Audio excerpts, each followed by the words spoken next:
Age was an era in American history that was filled. I'm done! I want to learn about something actually interesting. I'll show you something interesting.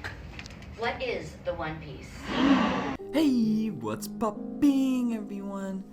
So, it's that time of the year again. You already know what time it is. It's time for the best of 2021. The shows that I watched during that period of time.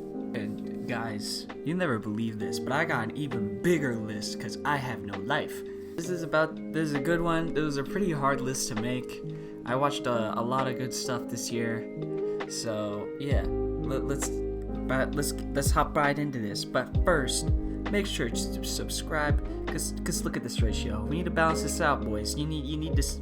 We got the subs. Need the subs, please. I need them. Also, shout out to you for being a homie. With that out of the way, let's get into the second annual shows list of 2021.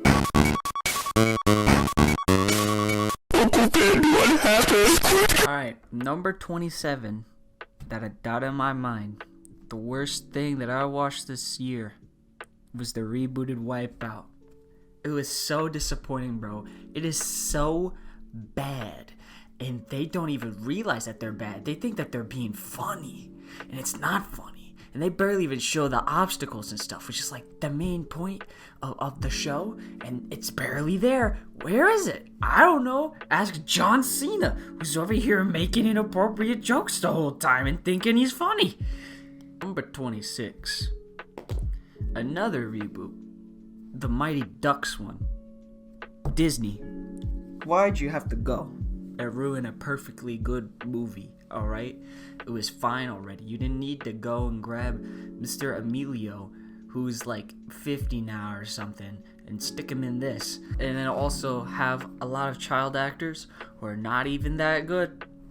And also, the story's kind of lame. All the characters are kind of lame, actually. This show's lame. Number 25. Falcon and the Winter Soldier. This show just sucked.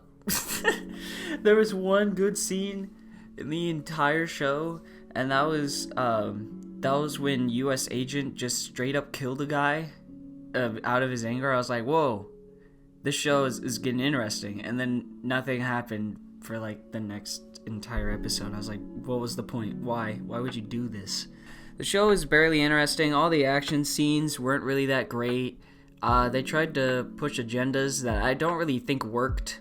Because they were like, oh, these kids, they're just kids. They're not terrorists. Yes, they are. They blew up an entire city. What are you on? Number 24. We Bare Bears. There is no excuse for this. I just think that it's not for me. I tried it. You know me. My logic is, hey, I'm going to try it for like a full season or maybe like a half season. Somewhere between there, which I did. I was like, nah, this ain't for me. 23. Hawkeye. This show started out somewhat promising. I liked the first episode, and then it continuously declined, and then they were like, oh, Kingpin's here. Kingpin's gonna be the new villain. And I'm like, yeah. It's like, I love the Kingpin Spider-Man. I loved him. And then they kill him, and then I'm just sad. It was like, the saving grace of the show is dead now. And then they also like even messed up the ending. They were just like, hey. And instead, they just completely cut out the entire part where Hawkeye is just like, hey Kate, you're the new Hawkeye now. Instead, they're just like, they hint that that's what he's going to do, which I don't like. They should have just said, hey, you're the new Hawkeye now. I'm retiring. I don't want to be Hawkeye anymore. But then instead they didn't. Which was the whole point of the show. They negated the whole point of the entire show. They just didn't do it. Very disappointing. Agent Carter. Alright. The first season I thought was really good. I fairly enjoyed the first season. And the second season comes in. They're like, you know what? We're gonna change the setting. We're gonna change the entire atmosphere of the show. Just for you. I was like, but I didn't want that. I can understand why it was canceled now, because the second season was so atrocious. Bad Batch. This show was just boring. The entire first season just felt like filler. You can watch the very first episode and the very last one. You can understand everything that happened. It felt too pointless to me. There were so many cameos and stuff that just felt empty. That was just there for fan service and not actually just to fit the story. Like, I wanted story out of this. Instead, I got bland filler for 21 episodes or however long it was. It's just boring. And also, the same guy voices almost every single character. I mean, what are you gonna do when the 4 of the 5 main characters are all the same? Black Lightning. Black Lightning. There's things about the show that I love, and there's some things that I don't. Just like how Jefferson Pierce gets dogged on by everybody for literally not doing very much. He's acting like a rational human being, and they're all like, yo, frick you, you're stupid, get out of my house. Especially his wife, bro. His wife is ruthless.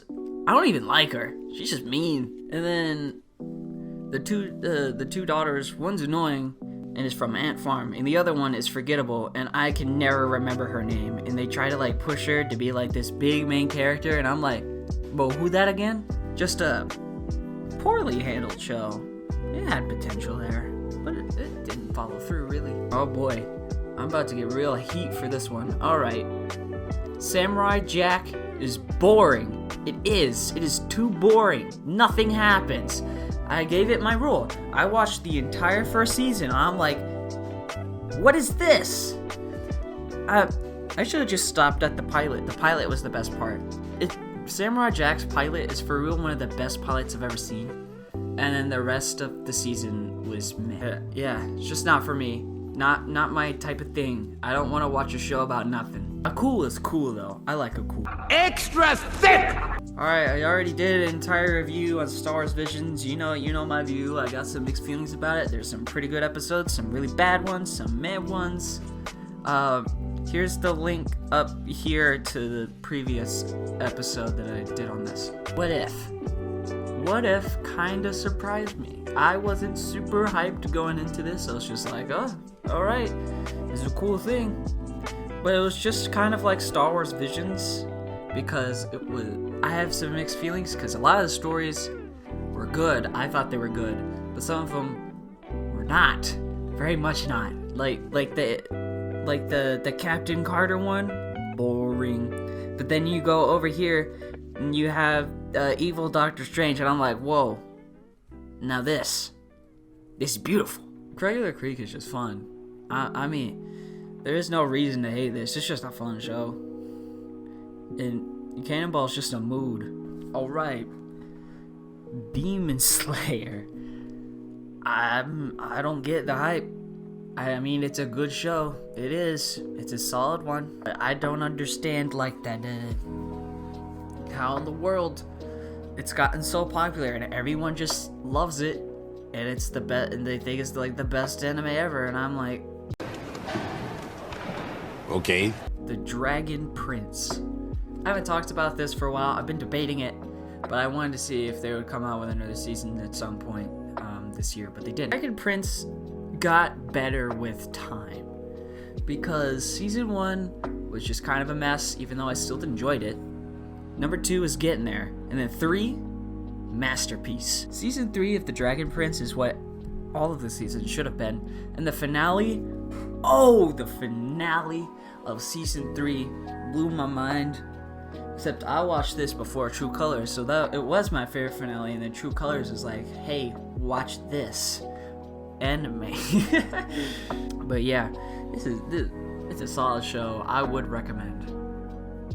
This show surprised me, man. Hit Monkey. Alright. Monkey with Guns. I also did a full review on this if you want to watch it. I guess I actually have kind of regretted making the review, because I know there's going to be future seasons, and normally I wait for the full show to come out before I give my final thoughts. But this is just too good. It surprised me way too much. I was like, I gotta tell more people about this stupid thing. The Amazing World of Gumball. It's a fun show. I like the parodies. I love the incarnation of Twitter that they did, where it was like he? Why you assume the doctor is a he? You saying women can't be doctors? You know, stuff like that. I love that type of humor. I love that they did like a Final Fantasy parody. It's very creative. And all the different art styles and stuff that goes around, you know, like one character could be like a drawing, and another one's claymation, another one's just made of paper, another one's just a peanut. Very, very creative show. And apparently they're doing another reboot or like a movie for it soon, which I'm excited for. I will watch it once it drops. Ooh. Would I be cringe for putting it up this high? But would people get mad at me for not putting it in the top 10? My Hero? And also that I put it above Demon Slayer? Is that considered like a crime or something? But nah, My Hero's fun. I like My Hero. You know my boy All For One? I did a whole video on All For One. All For One's a sick human being. I love it. Also just love the concept of that a world where superpowers is like an actual common thing, instead of it just being like this rare, unbelievable. No, it's like a common thing that just like 80%, I think it was 80% of the population have. I like that concept, and that there's like specific academies built for people to like to serve different purposes with their powers. You know, that's a neat concept. But now Midoriya, he's a bit whiny. I kept yelling at the screen for him to shut up. So that's a big problem when I don't really like the antagonist that much. But other than that, well done. I clap.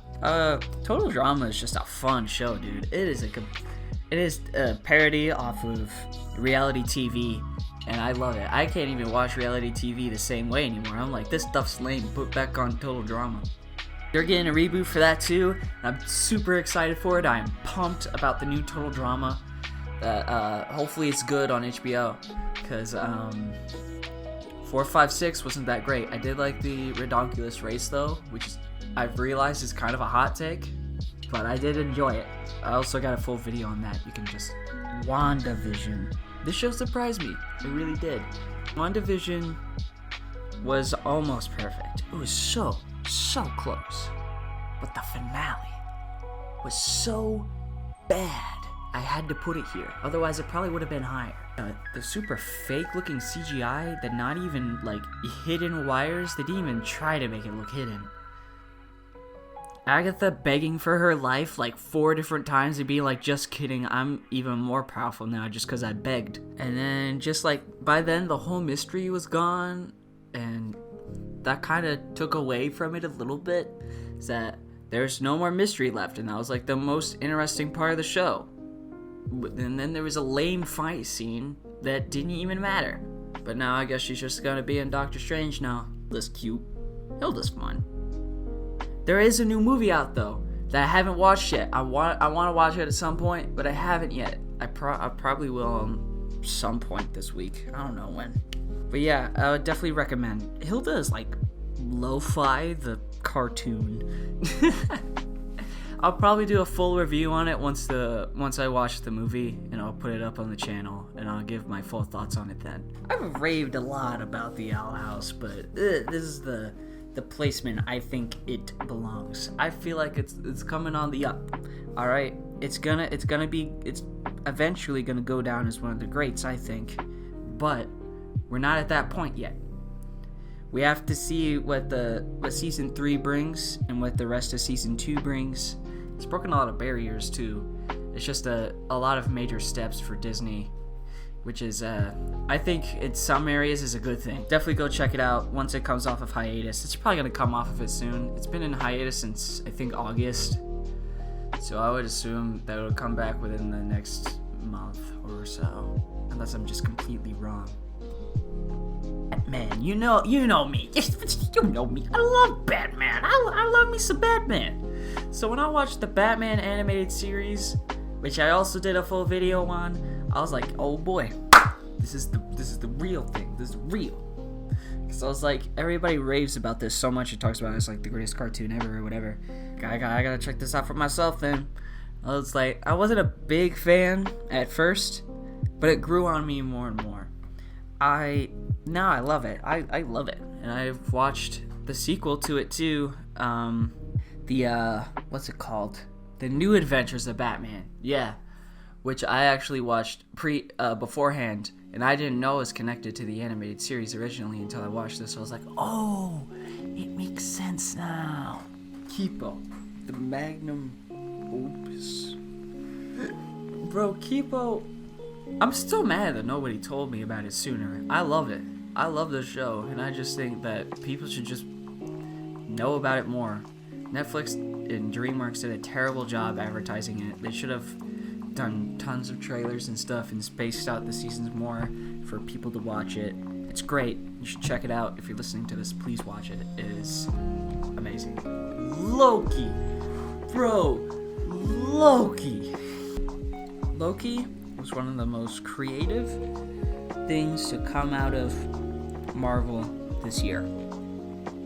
It's actually the second best thing to come out of Marvel this year. And then Spider-Man No Way Home. Not sponsored, but watch it anyway. Loki is a very, very unique concept of variants and multiple timelines, and also Kang the Conqueror. I loved that finale. The fact that it's not this huge, over-climactic battle like any other Marvel thing. Instead, it was just a sit-down conversation with Kang the Conqueror and a decision that they needed to make within like the next 10 minutes after the conversation was over. It was perfect. It was exactly what it needed to be, and I loved it. If you haven't watched it, I think it's 6 episodes out on Disney Plus, and the next season is going to come out, I think, at some point next year. So go and catch up on it on Disney Plus. Watch it now. Spectacular Spider-Man is probably the greatest Marvel superhero cartoon of all time, in my opinion. It is exactly what it needs to be. It's the perfect Peter Parker story, you know? And I loved all the things that they were going to set up, and that it was somewhat, from what I know, is pretty accurate to the actual Spectacular Spider-Man comics. And it was going to follow the same storyline. And that they were planning to originally do, I think, 6 or 7 seasons is what the original creator said before the purchase of Marvel from Disney, which I'm a little upset over. I definitely think at some point, if they want to make money, they should just put it on Disney Plus. They're like, hey, come back and make more Spectacular Spider-Man. Then they're like, yes, my dream. It's probably not going to happen, but I'd love it. I mean, I guess it could happen now because they're doing it with X-Men 97. They're bringing it back. So, who knows? I was not ready to come into this to say that a League of Legends show would be in my top 5. But now get ready to hear this, that it's actually my number 2 show of the entire year. Arcane blew me away. I don't like League of Legends. I don't. And I know little to nothing about it. But I love this show. I really do. It is the perfect video game to big screen adaptation I've seen. Because it takes the actual like characters and puts them in the show. They are main characters to the show, but it's not like an actual like League of Legends show. It's just they just so happen to be in it. The back and forth between Vi and Jinx or Powder, like that whole backstory was absolutely crushing. That was a total like blow to the heart, blow to the chest, bro. It was heartbreaking seeing all that. And I love that there's 9 episodes, and like each 3 episodes was kind of like its own arc, which I thought was pretty cool. That's very creative. And they're really taking their time with this too, because they already announced they're doing a second season, but it's not going to come out for like another year or 2, because they just want to make sure it's right, which I 100% appreciate that they're doing that. I know it's steering you away because it's League of Legends, but you gotta watch it. Go and watch it. It's on Netflix. Number 1. You probably already saw this coming because I made an almost 40-minute video on it. But Invincible. What more is there to say that I haven't already said? Invincible is by far the greatest thing that I've watched this year, and is one of my favorite shows, just like straight up ever. I love Invincible. Again, you can go check out my full thing, but I'm just gonna talk more about it anyways, because I like it. I feel like the one thing that like sets it back is Amber, but I just don't care about it anymore. I'm not as heat up about it anymore. Still frustrates me, but I'm good now. I'm chill. His love interest is Amber, who is black now for some reason. That one didn't age quite so well. But Omni-Man has just become like one of my favorite villains ever. I just love like all of the things that they're setting up for future seasons, like what's gonna happen with Mark and like actual like consequences from being a superhero. And even though it's a cartoon, it has like actual real life realism and like what would happen if superheroes like existed in real time in the real world, you know what I mean? It's just really crazy to think about. It's a really genius idea. It's a real cool concept, and it is 100% without a doubt my #1 favorite show of the year. That's all I have for you today. What would you say your favorite show of the year is? Let me know down in the comments below. Leave a like. But if you think my list sucks, leave a dislike. I dare you. I'll leave you to leave a big old dislike. Cause you can totally see them or whatever. Alright. That's all I've got. Happy New Year, and until next time, friends.